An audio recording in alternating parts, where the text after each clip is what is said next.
आसमान पर काली घटाएं छाई थीं। बादलों की गड़गड़ाहट ऐसी लग रही थी जैसे बेताब मेघ गाजे बाजे के साथ वसुंधरा से मिलने आ रहे हों।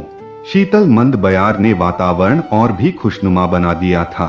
भीषण गर्मी से परेशान लोग जो घरों में दुबके थे, वे इस मिलन के साक्षी बनने के लिए बाहर निकल आए थे।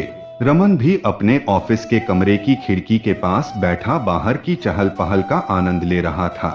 उसके ऑफिस के सामने सरल एकेडमी की बिल्डिंग थी, जिसमें 11वीं और 12वीं के विद्यार्थियों की पीसीएम की क्लासेस लगती थी। बीच में पार्किंग थी जिसमें 2-3 ठेले वाले पाव भाजी, पानी पूरी आदि बेचते थे और कोचिंग के लिए आने वाले विद्यार्थियों के व्हीकल्स खड़े रहते थे। रमन प्रॉपर्टी डीलिंग का काम करता था। कहाँ खोए हो? वीरेंद्र ने उसके कंधे पर हाथ रखा तो वह चौंक पड़ा।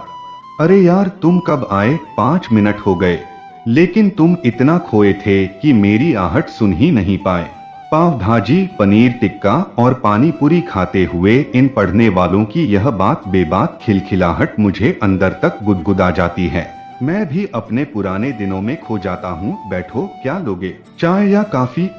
इतना बढ़िया मौसम है और तुम चाय या कॉफी पिलाओगे? कुछ और इंतजाम है तो बात करो। साले मरवाएगा क्या? तेरी भाभी मुझे खा जाएगी। शाम को घर पहुंचने पर 1-2 दिन दोस्तों के लिए खिंचाई भी करवा लेगा तो क्या बिगड़ जाएगा? ठहाका मारते हुए वीरेंद्र बोला। रमन ने फोन मिलाया और बोला, यार पंकज, 1 बोतल विस्की दे जाओ, साथ में कुछ खाने का सामान भी ले आना। थोड़ी ही देर में पंकज विस्की देकर चला गया और दोनों दोस्त मौसम का आनंद लेने लगे। विस्की का सुरूर छाने लगा तो बात शराब से शबाब की होने लगी। वीरेंद्र का ध्यान बात करते करते खिड़की के पार चला गया। एकेडमी की सीढ़ियों से एक लड़की उतरी। गोरा रंग, बड़ी बड़ी आंखें, कंधे तक झूलते खुले बाल लड़की को बहुत आकर्षक बना रहे थे। लड़की ने ब्लू जीन्स पर व्हाइट टॉप पहना हुआ था और हाथ में एक बड़ा बैग लिए थी।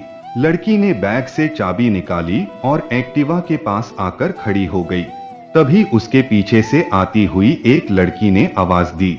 दोनों कुछ बातें करने लगी और खिलखिलाकर हंस पड़ी। रमन और वीरेंद्र को उनकी बातें तो नहीं सुन रही थी, पर उनकी हंसी और चेहरे की खुशी साफ दिखाई दे रही थी। वीरेंद्र के मन में दबी बात व्याकुल हो उठी। वह बाहर की ओर इशारा करते हुए बोला, इस लड़की को जानते हो? रमन बोला, नहीं, यह प्रताप की बेटी अलका है।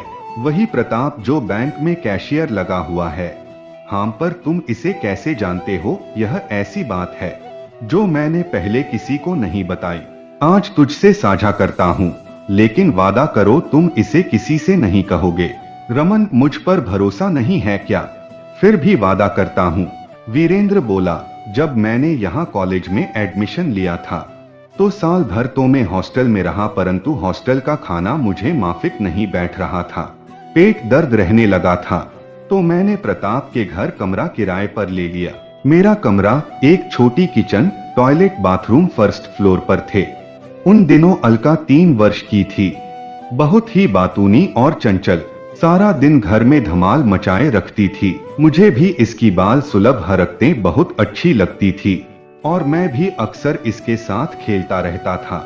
एक दिन जब मैं अपने कमरे पर बैठा हुआ था तो यह ऊपर आई और मेरी गोद में बैठ गई और फिर थोड़ी देर बैठने के बाद इसने अपना नन्हा हाथ मेरे लिंग पर रख दिया। मुझे अजीब तो लगा, परंतु मैंने माना कि बच्ची से अनजाने में ही रखा गया होगा और मैं थोड़ी देर उसके साथ खेलने के बाद उसे नीचे छोड़ आया।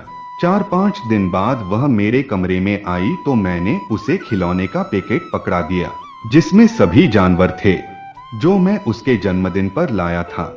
वह खुश होकर उनके साथ खेलने लगी। जैसे ही उसके सामने घोड़ा आया तो वह गंभीर हो गई और बोली, अंकल जी, पापा हर रोज रात को मम्मी को घोड़ा बनाते हैं। मैं अवाक था। मैंने उसका ध्यान दूसरे खेल में लगा दिया। वह मेरे पास आती और खेल कर चली जाती। 2-3 महीने बाद एक घटना घटी जिसने मुझे अंदर तक हिला दिया। क्या हुआ था? अलका ऊपर आई और अपनी चड्डी नीचे की और शरीर का पिछला हिस्सा मेरी तरफ करके झुक गई और बोली, अंकल कर दो ना। मैं सन्न रह गया। मैंने पूछा, बेटा यह बात आपने कहाँ से सीखी? बच्ची बोली, मम्मी पापा ऐसे ही करते हैं। वह फिर बोली, प्लीज कर दो ना। मेरे दिमाग ने काम करना बंद कर दिया और मैंने बच्ची की योनि पर हाथ रख दिया और तुरंत ही अपराध बोध से मैं कांप उठा। मैंने तुरंत बच्ची को नीचे भेज दिया। मेरा शरीर सूखे पत्ते की भांति कांप रहा था। बच्ची के माता पिता को कुछ भी बताने की मेरी हिम्मत नहीं हुई और मुझे लगा कि कहीं मुझसे कुछ गलत ना हो जाए। मैं वहां से दोस्त के पास हॉस्टल चला गया और 4-5 दिन बाद ही मैंने वह घर बदल लिया और एक वृद्ध दंपत्ति के पास पेइंग गेस्ट बनकर रहने लगा। यह लड़की काफी बड़ी हो चुकी है। जब मैं इसको देखता हूँ तो मेरे मन में कई बार ख्याल आता है, क्या इसे यह सब याद होगा? वीरेंद्र ने रमन से पूछा। अवश्य याद होगा। हालांकि उस वक्त बच्चे को सेक्स की कोई नॉलेज नहीं थी, परंतु ऐसी घटनाएं और ऐसे दृश्य बच्चे के अवचेतन मन में सदा के लिए अंकित हो जाते हैं। चाहे वह किसी से जिक्र ना करें, लेकिन मन में ग्रंथि बनकर हमेशा उन्हें कुंठित करते हैं। माता पिता समझते हैं कि बच्चे छोटे हैं, किंतु बच्चे जिज्ञासा स्वरूप नकल करते हैं।